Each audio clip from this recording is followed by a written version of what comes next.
My name is Verapat.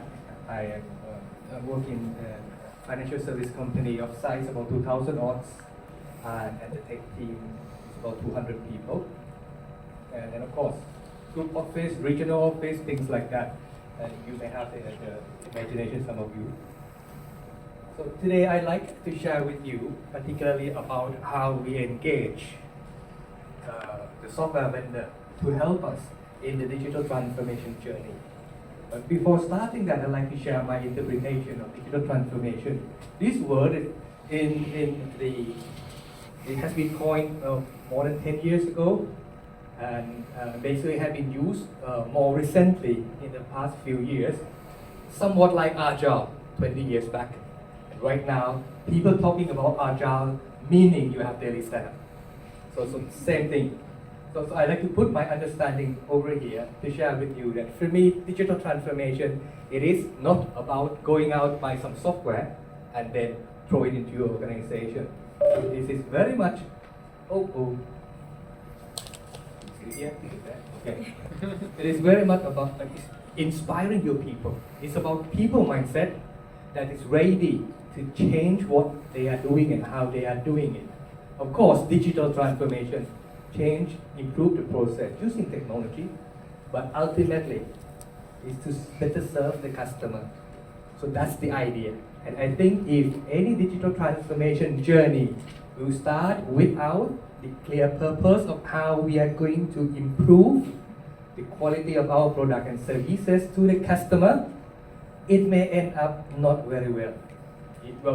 Probably some company may end up being able to spend millions of dollars, good for them, but probably not the thing that they originally want to have. So in the journey, for the company in the journey, I believe many of them, mine included, we don't have enough in-house capacity and capabilities to do all these multiple changes that we call transformation. So we need extra helps. We need people from outside to come and help. And here I come, going through some of the experience, and PaperPoint is basically one of the experimentation that I tried. Some work, some not. So hopefully that will be of some value.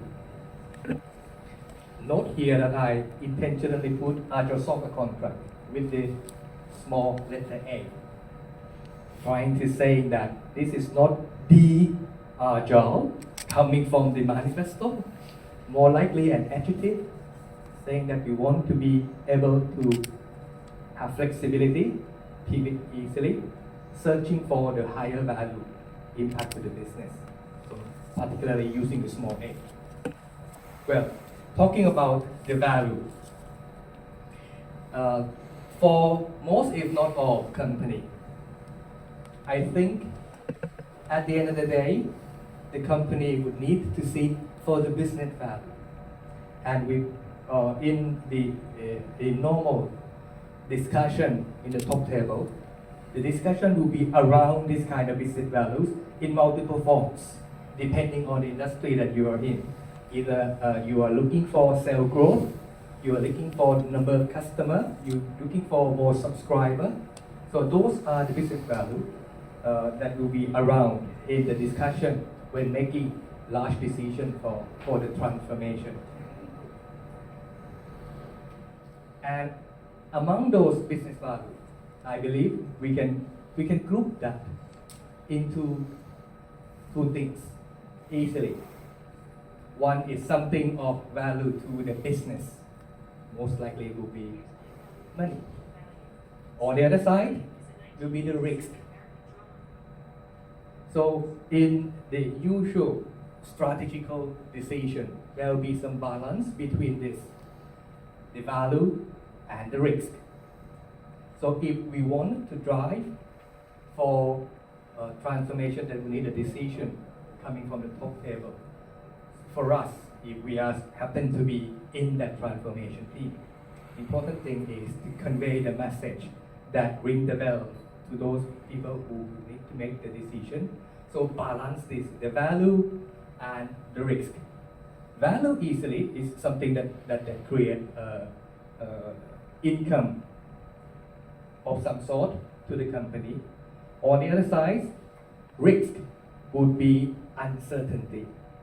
Can be certainty on either the prediction of income would be there, or uncertainty of are we breaching any regulations, or risk of uncertainty of are we going to lose our customer because we're not doing something. So these are the group of topics in discussion in the top table when we are doing the strategic decision. But admittedly, at the end, money talks. Usually, if not, it will, any kind of thing will be converted into monetary terms that can do some comparison, can do some justification over that. So with this, when we are looking forward for engaging extra hands, coming back to the story of getting help to the company. So making sure that we have the information around monetary that worthwhile for the company to practice. Then, talking about the typical contract that we have, if it is a software project contract, there are basically two types of software contract in the two ends of the scale. And you can see these are all about money. First one is, of course, fixed price. I think you know about it. And the other one, someone may be familiar. My CFO will be very angry and scary if someone bring in time and material kind of contract. So let's see, have a closer look on how it looks like fixed price software contract and time and material. Well, fixed price is very easy to understand, conventional wisdom being practiced for probably 1,000 years. No, not even software. That we specify what, as a customer, we specify what we want, and as a vendor, then they will do the code according to that. So we need to sign by blood. These are my requirements. The vendor will come in and say, okay, fine, and these are the costs, these are the time that we would need. And usually, we assume process is clear. How we're going to get there. And this predictability, I mentioned about risk, right? Risk is predictability, or less of the uncertainty. So the people in the management decision, they like predictability. So fixed price contract seems to be quite predictable in a way, and on the cost and on the timeline. Easy to understand. It's going to take 6 months, it's going to take $1 million, and these are the things that's going to be delivered. So sounds straightforward. And the focus is actually for the vendor who are going to work with us to deliver according to what we sign off, rather than focusing on delivering the value itself. So that is the common character of the fixed price contract. And the time and material on the other end of the scale. So we usually don't have clear requirements, so we don't have to.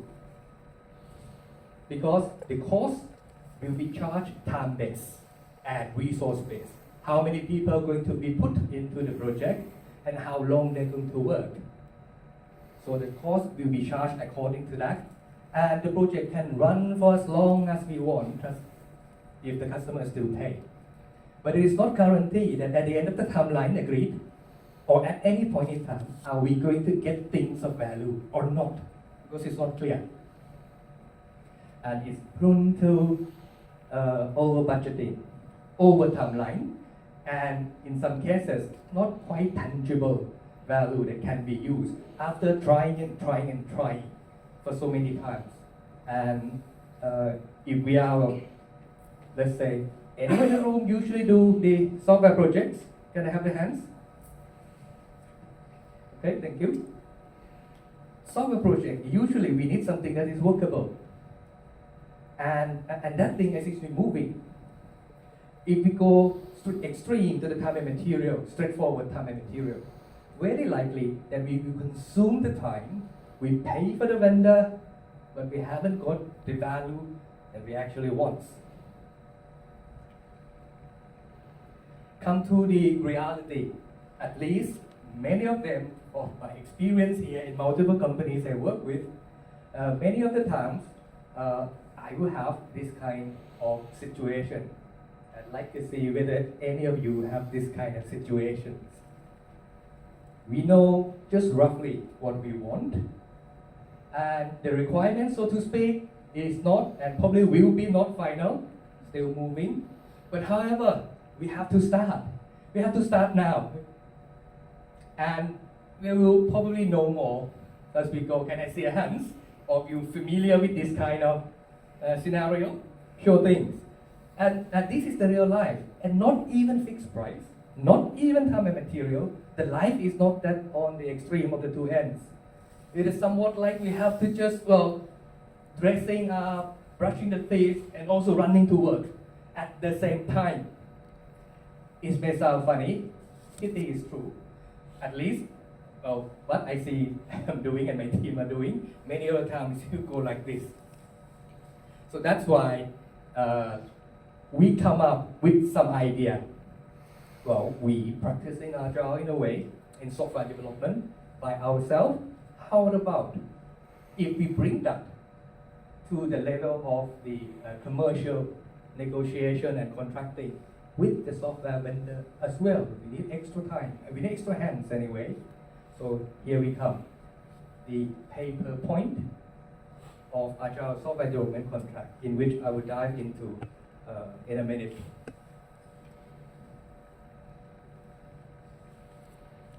The key factors of paper point, so to speak, of course, we have to be able to identify points, which is the business value, something of value to the business, not a piece of software.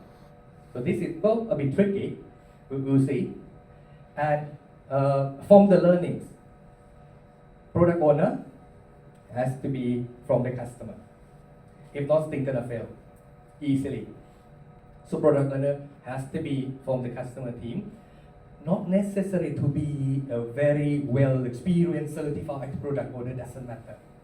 But has to be someone who can own the requirements, who can say left or right, who can make some judgment whether this is valid and value to the company, to the business or not. So that has to be the customer side. And the vendor will come in terms of the delivery teams. Doesn't matter who come in a full squad that can do end-to-end delivery, good. Or be the augmentation, merging, working all together, or even multiple teams blended in Agile at scale kind of way with the customer, also fine. But in the contract, should come in team, not in person. Because if I hire 3 engineers, 3 full stack engineers, and trying to do paper points, it's going to be weird. Because it looks like time and material. We just pay for the number of bad days. But that is not the intention of paper point. And the delivery should be planned in release. This is very important. That it has to be a release period of delivery, not big bang. I'll tell you why. And the key characteristic of paper point, engagement with the software vendor would be, we don't know detailed requirement upfront. We just know roughly what goods look like or the ambition. And the context of products or software that we are going to build is emergent, meaning that we still would have to learn from it. What features we want to have, what features we want to need, and we probably have quite a number of unknowns. It would fit for doing this kind of thing. And paper point contract must be outcome based. So we measured and pay per outcome, not per man days or man month. And we will pay per visit value, the agreed amount of business value per unit, which is points. I'll come to that on how do we define points. But when things get done, because we practice Agile, when things get done, move into the done mode, then we pay according to that. And how much it costs per 1 point, now it depends on which project we are talking about. And I think one fascinating thing about pay per point software contract is that it can be time boxed. We say 6 months, and we take that. Or it can run perpetually. I have one of my contracts like that as well. The company working with me long term, renew every year for multiple years already. But we pay per points, not pay per mandate. Or it can stop at any release. The character of stop at any release is quite useful when we are doing emergence, a lot of unknown software projects. In that each release doesn't have to be every month, it can be at any interval that we like. Once it's released, the software is workable. And if the company decided not to go further, then we stop, use what we have. So that is the beauty of it when we are doing this. I know that in typical Agile software development, that's ideal already. But in practice, what I'm sharing with you over here, it also giving less of the uncertainty to, for example, finance people, that we are not committing large amount of money and still not certainly sure we're going to get there or not. We will pay on what we get, and even if we say, okay, stop there, the things that we invested still workable, rather than, well, after 18 months, no launch date as yet, so that 18 months get lost. So this is one of the beauty when we bring this kind of idea into practice. And the measurement unit, in this sense, since we are practicing Agile, so I use point. And points, be mindful when we are communicating with the non-tech people who are not familiar with this kind of concept. It is not easily taken. I tried being laughed on, and then would have to push more until it would take me many months, almost a year, until it gets accepted. Points is, we know, relatively units, in which definitely not equate to mandate. Very strict, very risky not to equate to mandate. 1 point, well, just for the sake of the discussion, we know that it's comprised of the complexity of the work, the amount of the work, and the risk. All these 3 things are the factors when we consider the size of the points. So in short, I use CAR, easy to remember.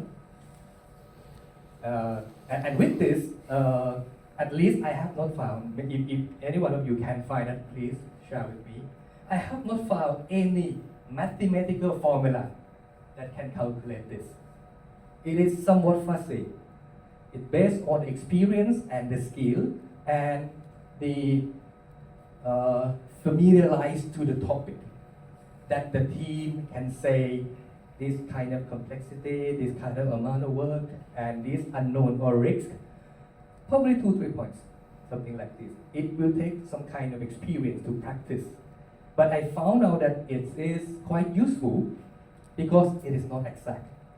Because estimation not supposed to be exact. It's estimation. And now how it works. When dealing with some software vendor, I want to do pay per point with you, how it works.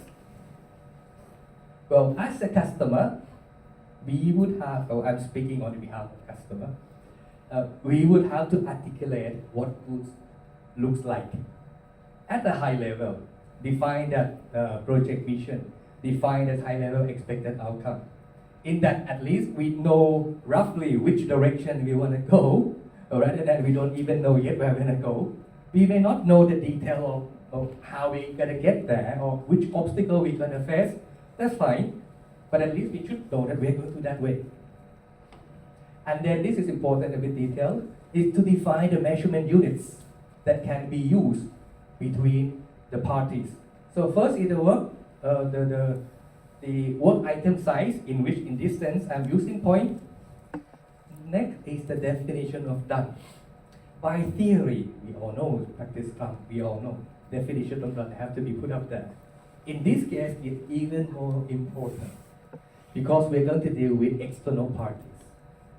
So definition of done should be precise and not too detailed. For example, we say it is going to be done if that piece of code is tested with the automated unit test coverage up to 80%, pass the UAT and put in environment, in production environment, and the document has been updated on Confluence. For example, we are using Jira and Confluence. So that is the definition that we have to agree with our good vendor that we're going to work with first, upfront. And we as a customer should be able to say the velocity that we would like to start with. If points is the basis, that's approximately how many points we expecting in a sprint or in a month to sprint. It should be that. And payment terms, make it upfront. Are we going to pay per sprint, per month, or per quarter? Something like this. Agree it upfront. And then next is about agreeing on the technology stack and the required experience. In that, the vendor would be able to find the right group of persons to work with us. Team structure, as I mentioned, PO must be in-house. No matter you have a fully qualified, certified PO or not, that's all right. We can even have external Agile coach to help, or the vendor can provide Scrum Master to help, that's okay. But the people who have the ownership of the requirements have to be in-house. And this is one pitfall I can share, it's ugly. Making sure your procurement and finance at least won't stand blocking you. Because this is a new way of doing payment. In typical traditional finance, well, at least those that I have found are not appreciating at first glance. Because for them, paying money, it has to be according to the budget. Where's your budget? And if paying monthly, we should be able to tell how much it is per month. But in this case, pay per point, each month may vary. So it depends on the stringent or flexibility of your procurement and finance. I face both those, well, not too strict. Finance, fine. But in one scenario, finance are very efficient. They're using system. So in the system, they already have the budget per month, and you have to go by that. If not, then you have to go with the change request and then do this kind of thing. So create upfront, find a way to get it there. One trick is that, well, I'll go to the CFO and explain that these are the things that we are going to experiment with, not committing 1 million, but just 3 months. Just 3 months. You do this for 3 months. I'll come back again. I'll give you feedback. I take your feedback. Something like this on the small ones. So it turned to be working. So this is important. As a customer, we need to be prepared on that. And as a vendor, now this is coming from my good vendors, multiple of them, local in Thailand and also international, that's so kind that to do this experimental with me. For them is open-minded, a new way of delivering and also a new way of billing. So their projects right now is not going to be like the conventional one that they know exactly how many months they're going to commit and how much they're going to get. It is just somewhat estimation, and things vary along the way. And as a vendor, at least what I ask, and I appreciate that all those vendors play along with me, is that committed the dedicated teams when we sign on the projects. So these 4 people, these 8 people, dedicated. Because if not dedicated, it is very difficult to define the velocity of the team. If that team, well, doing 3 days for me and then 2 days for the other clients, is very fuzzy. is very fussy. It is clearer and easier to start with a smaller, dedicated team. And then for the vendor, this agile way of working will work well if the team will blend in with the customer team. You will have to face and mingle with the business subject matter expert, with the internal team if you are doing the combined merging team, or in the scale agile way of working, and then learn and improve along the way.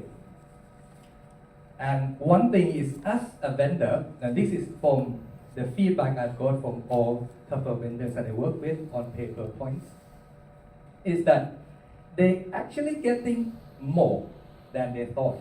I mean, they're getting more money than they thought. Maybe because of the typical nature of my company's projects seem to be expanding, adding more requirements. And if they can to commit to more points, then they get paid more on a monthly basis. But for both of us, we need to be prepared to do inspect and adapt on the way of working, because this is usually not something I've been practicing very much before. So inspect and adapt and learn, try to find the best fit in the work environment.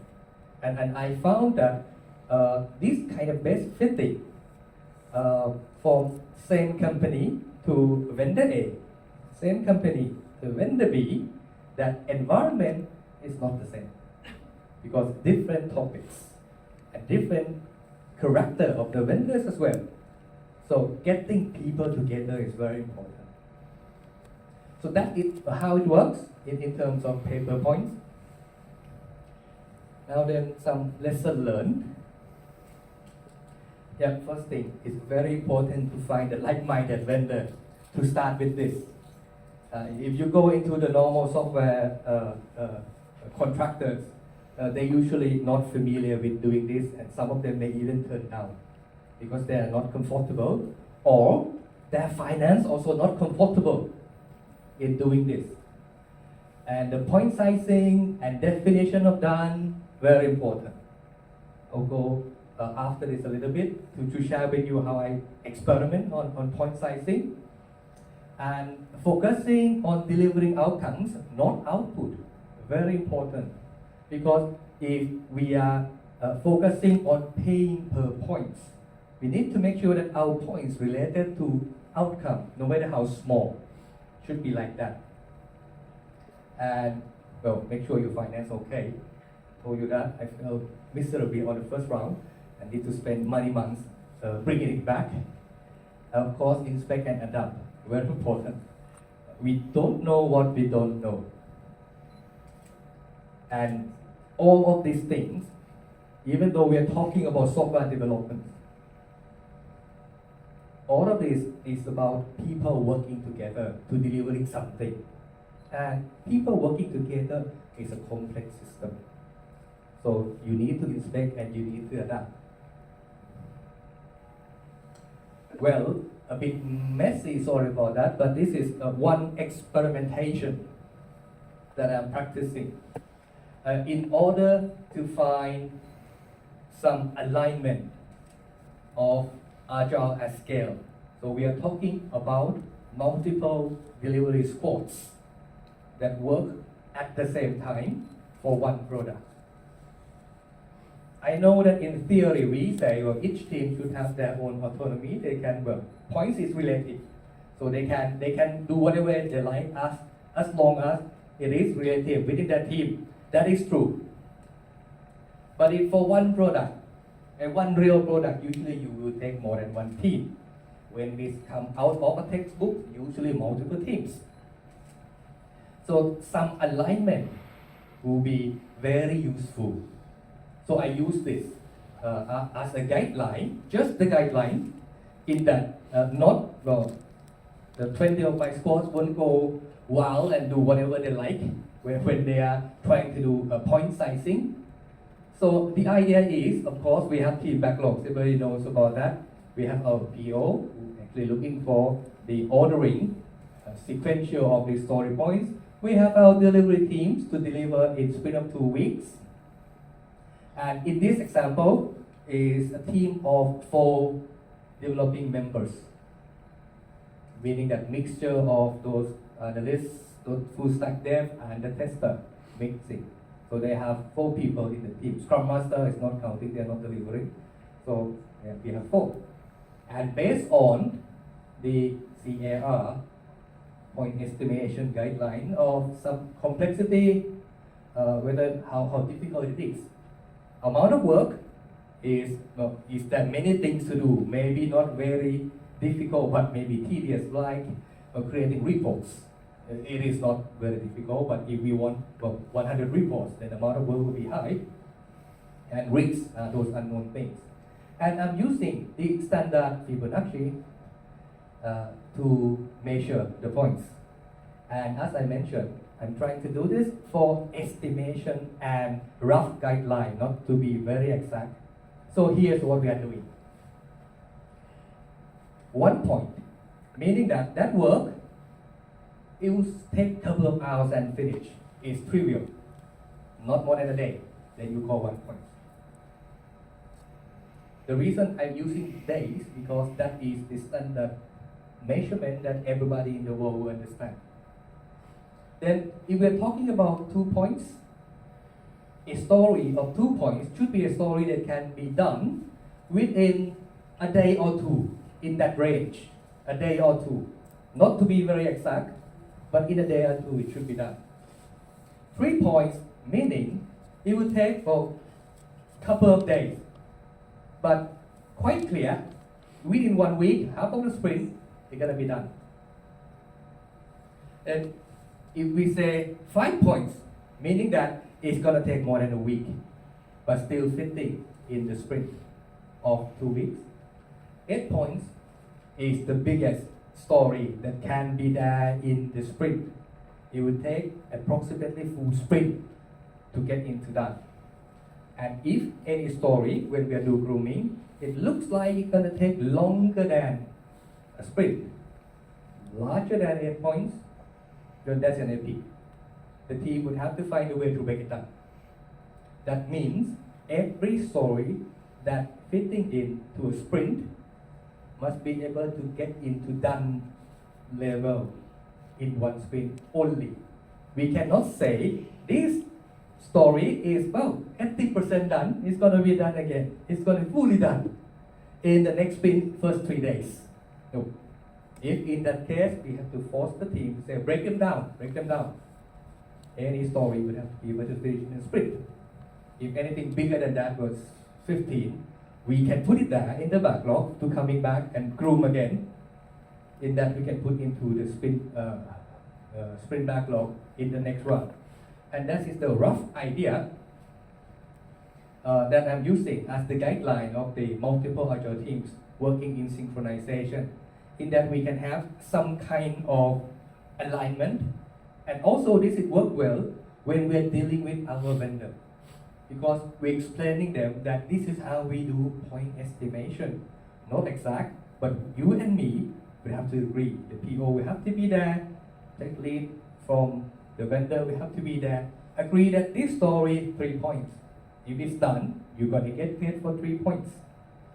And one calculation factor that I just made it up, that's not being correct, but the thing that I've just made it up is with this kind of thinking in terms of estimation, what would be the velocity of the team? So I'm using a simple multiplication of 10. 1 team member, 10 points per sprint.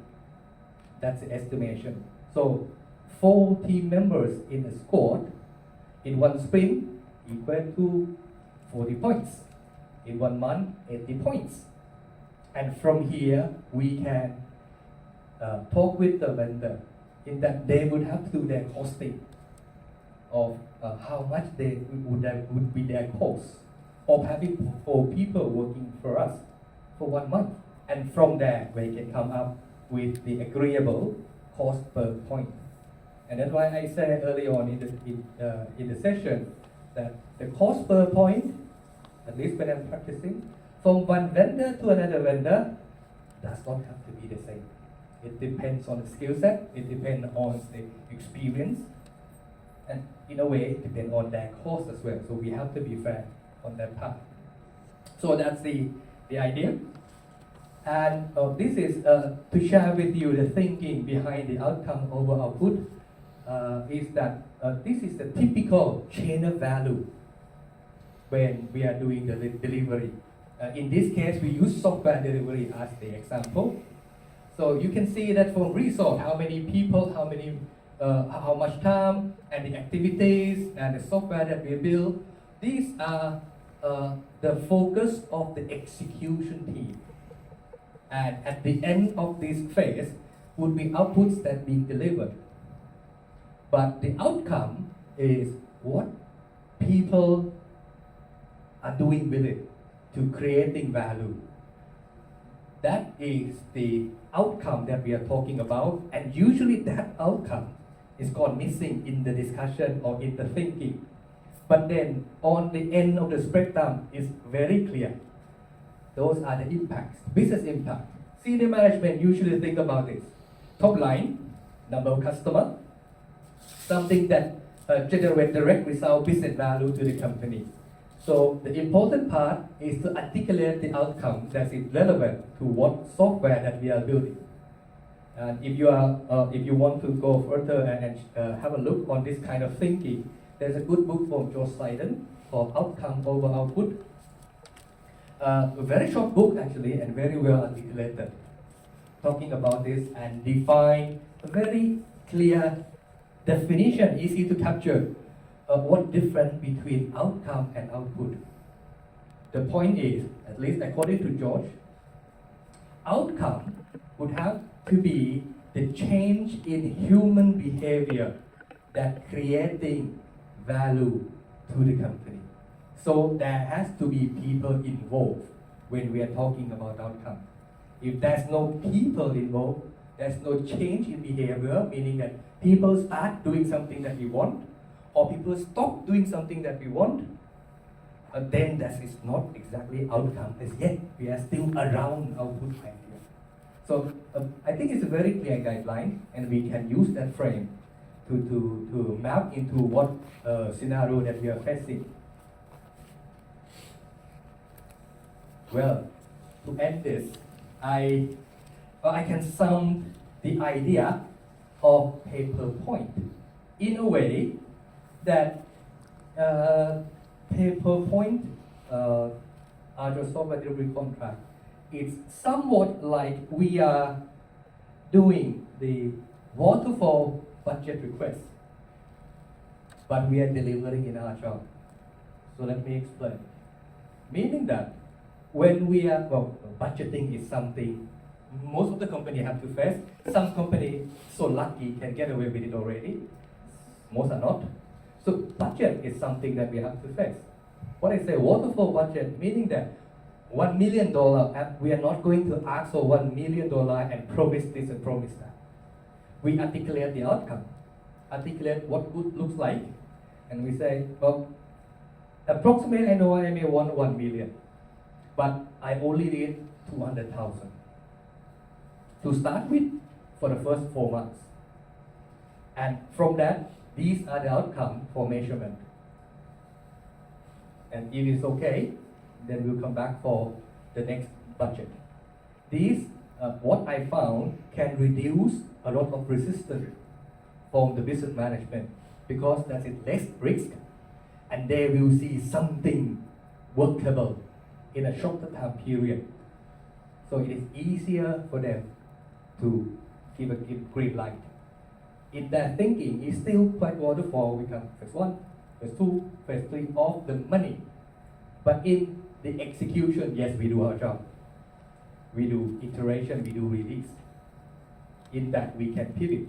Because at the end, in the back of the idea is, we don't know exactly the requirements. That is true story, sad but true. So this is some kind of summation that I think it sounds ironic, but in a way it seems working. And well, to end this is as usual, I like to share the thinking when people would have to speaking about Agile in terms of mindset rather than in terms of methodologies. Speaking to the larger group of people who are actually non-technical. For me, I see Agile as a mindset is focusing on deliver value quickly and create a fast feedback loop between the value creator and the value consumer. Fast feedback loop over there, and then continuous improvement. So these are the heart of the Agile ways of thinking that I would say that can apply to any context. So with that, I think bring me to the end of my talk today. Opening up for any questions. Thank you. Yes, please. Do we have anything? Thank you very much. I think my first question is, if you're a vendor, right, and you are in an environment where you're highly dependent of client structure. Let's say, for example, I'm a vendor, we have a definition of done, and for some reason that's not related to things that are under my power, but client's power, I'm not able to deliver. Have you faced this reality? We have an agreement, we didn't know that would be so hard, and now I have capacity to deliver, but the client, for any reason, internal, they are holding halting my capacity of delivery. How do you do that? Very good. Face that. Thank you. Very good question. True. Definition in my meaning is a smaller definition of that when I do delivery, right? But you are right. In some way, the delivering team from vendor face internal customer problem. Is correct? Politically or whatsoever. So this has to be discussed in the sprint review. And the agreement whether this piece of work is considered done or not will have to be made upfront on the sprint review. And my real example actually coming from the early stage when I was doing this with the first vendor. So we got into a hot debate whether this is done or not. But then after long talk, and then we said, okay, for now, at least, you as a vendor, you spend your efforts. I'm not getting anything that I want, but I give it a go. Put it done first. And we come up with, it's some like retrospective. What was the problem that it is not done? So it turns to be the not clear understanding from compliance. So in that case, we agree that next time we're going to talk about it as well as part of the acceptance criteria. If there will be something like this, and we learn, I also learn something like that. And then there was also pay per point. Pay per point. And by your definition of point, you have CAR, right? And the outcome is not part of that. So I'm not sure how does it work. Thank you. Good one. My intention is to say we pay per outcome base. We are not paying per output base. The point in this sense is the measurement unit of how much money that vendor is going to get paid. But in order for that point, let's say a story of 3 points is valid to be get paid, it is going to be considered as done. And to be considered as done, it has to match the explanation of outcome that we agree. So that is the main purpose of the advice. I'm saying outcome based but pay per points. So point is actually the units of how much money the vendor will get paid. But we always paid on the work get done, but not paid on the mandates. Very important. Not mandates. Mandates output. So you say when work gets done versus, you showed the slide there right at the end about the outcome when there's a behavior change. So is that the same thing or is that different? Yeah, that's the same thing. The size of the context may different because the story can be big or small. let me give you an example like this. If we are talking about one features, right? One software features, and we say the definition of done of this particular feature, let's say forget password, easy, right? The definition of done is that our users can change the password when they want to, right? So the definition of done over here, the outcome is that we have the users on production be able to change the password. Okay, so the capability of being able to use in that case is an outcome, maybe not how much they use it. Or Yeah. how often they use it. So you have shared a lot of your experience that you successfully implement this. I just want to know the common mistake for the company that you probably can't do this because they internal process or because they culture or because they finance team doesn't like it. What would be the common reason that this model wouldn't be successful in some companies? Okay, thank you. In some company, at least the common excuse, if I may say, that I Yeah, get. it's like probably they would say, oh, I don't like this kind of pay model because Yeah. it's just too hard to forecast Exactly. the budget, for example. Exactly. Yep. Yeah, and they would usually blame finance, saying that well, the finance would not be comfortable with this because they cannot see really how much is going to be get paid. Because in some cases, 1 month payment can be smaller if by somehow the done work is smaller than what it should be. So it can be smaller and it can be greater as well. So, and also the way of working.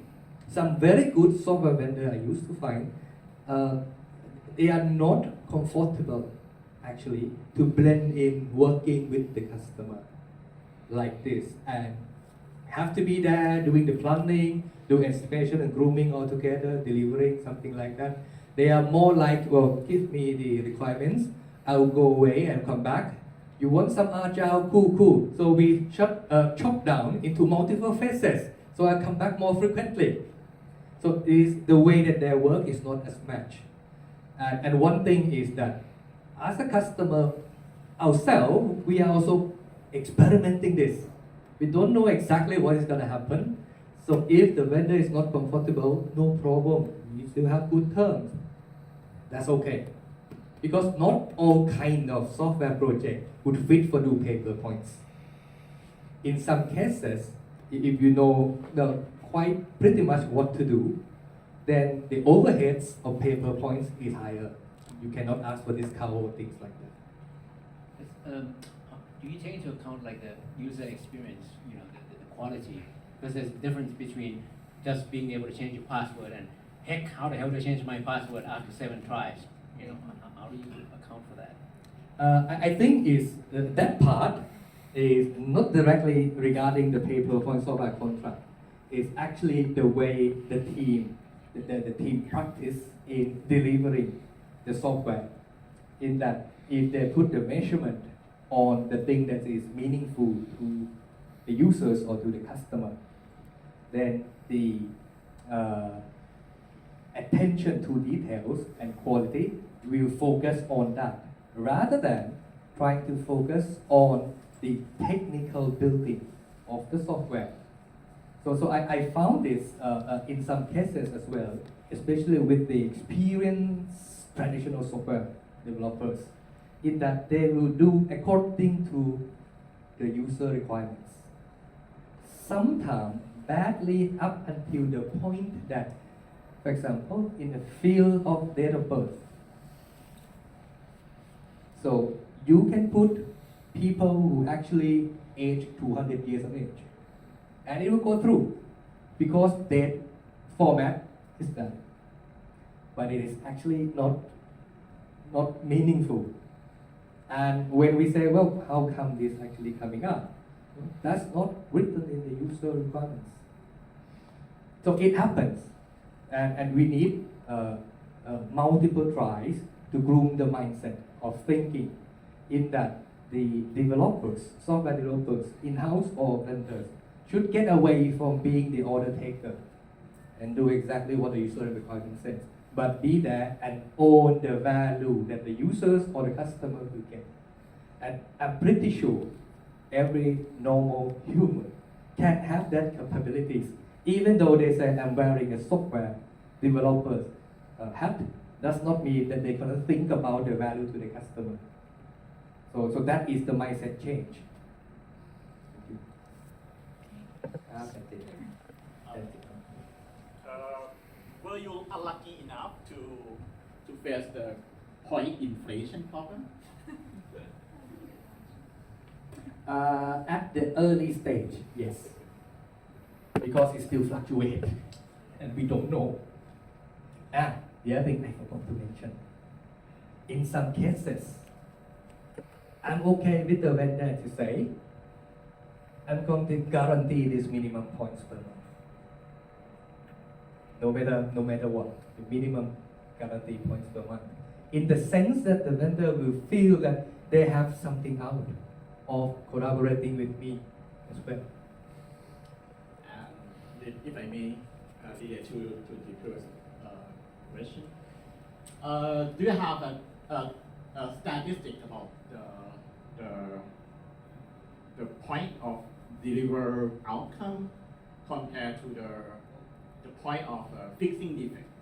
Because I saw in your slide that you have some kind of point of fixing defect. Yes. But there's no exact statistic on that. In one software, we did badly, actually. So we built a lot of technical debts. So if you were in the previous session before me, exactly, I did exactly like that. I said, stop, PO. I need to sprint to fix the technical debts. It's too much already. So that's in a sense. So, but this vary from products to products.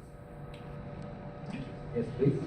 I was about the same question here. Is if I'm a product owner, I would say this feature is this much, and if I'm the team, I would say, oh no, this feature is way more because I want to. So that would be the downside that I see here, where there's probably going to be conflict about that. Other down point I would see is, as it was mentioned by Igor earlier, is if you cannot complete a story because actually the customer doesn't want to validate the story at the demo because he says you didn't reach definition of done, and we say, yeah, we didn't reach the definition of done because you didn't give us that whatever output we needed to close it, and we're like, oh yes, you had it, but no, we didn't. And then it may cause some conflicts. I'm saying this because it happened to us recently, where the customer was like, you could not complete, we're not going to validate, but it's your fault. No, it's your fault. The other thing is that why I'm trying to understand the main reason why you want to do this. I mean, if I were you, if I were the customer, I would say, okay, what I want is I want to be able to fix, to know more or less how much I'm gonna make and how much it's gonna cost, and to know in advance, right? So basically, if we sit down with the vendor, for example, or it can be your team, because you can also apply this to your team. You don't need to apply this to a vendor. You can also make an internal contract between business and internal team and say, okay, we're going to do by points. But what I would do is I would rather sit down, get the backlog, go through the whole backlog with the team, estimate, say, okay, this is going to take more or less this number of points. This is going to cost more or less. Go to finance, say, okay, it's going to cost more or less this. And then what we get in the end, of course, it's going to change. So whatever feature, while we're delivering whatever feature I get out, I take off because maybe I don't prioritize it anymore. And then maybe another feature will be replaced. And then I will still keep my budget fixed. but and the feature would have changed, but I'll keep that budget fixed. So that's